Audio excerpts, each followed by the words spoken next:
Kwa sasa, upasuaji wa urembo ni hitaji la wakati, na kila mtu anafahamu mahitaji yao.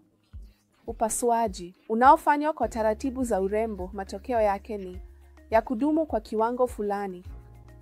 Kwa hivyo, taratibu tunazofanya ni liposuction, ambayo ni kuchonga mafuta ya mwili, kisha tummy tuck baada ya ujauzito wakati tambo linaning'inia, au baada ya kupoteza uzito mwingi wakati mwili unaning'inia.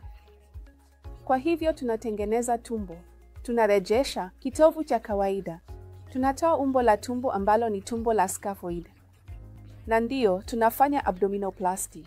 Linapokuja suala la ginekologi ya urembo, angalia, baada ya ujauzito mwingi, ukuta wa uke unalegea. Hii inampa mwanamke kujiamini kidogo. Kwa hivyo kulegea kwa uke kunaweza kubanwa ili kuboresha maisha yake ya kila siku na kuridhika kwake kiakili. Kinachotokea ni kwamba baada ya muda, mwanamke anapokuwa na umri mkubwa, mafuta ambayo yanapaswa kuwa katika eneo la sehemu za siri pia yanapungua. Kwa hivyo tunafanya liposuction na kuchoma mafuta hayo katika eneo la sehemu za siri, na tunaita urejeshaji wa sehemu za siri za kike. Mwelekeo wa mitandao ya kijamii, dunia iko mikononi mwako. Kwa hivyo unajua kinachoendelea kote duniani, na hivi karibuni tutajua kinachoendelea katika ulimwengu pia.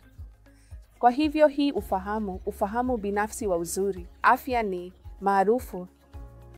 Kwa hivyo, upasuaji wa urembo sasa sio tu kwa madhumuni ya uzuri, kwa sababu kujiamini huleta uzuri na uzuri huongeza kujiamini. Kwa hivyo, upasuaji wa urembo nitapendekeza kwa dhati kwa wale wanaotaka kuboresha kiwango chao cha kujiamini mara moja.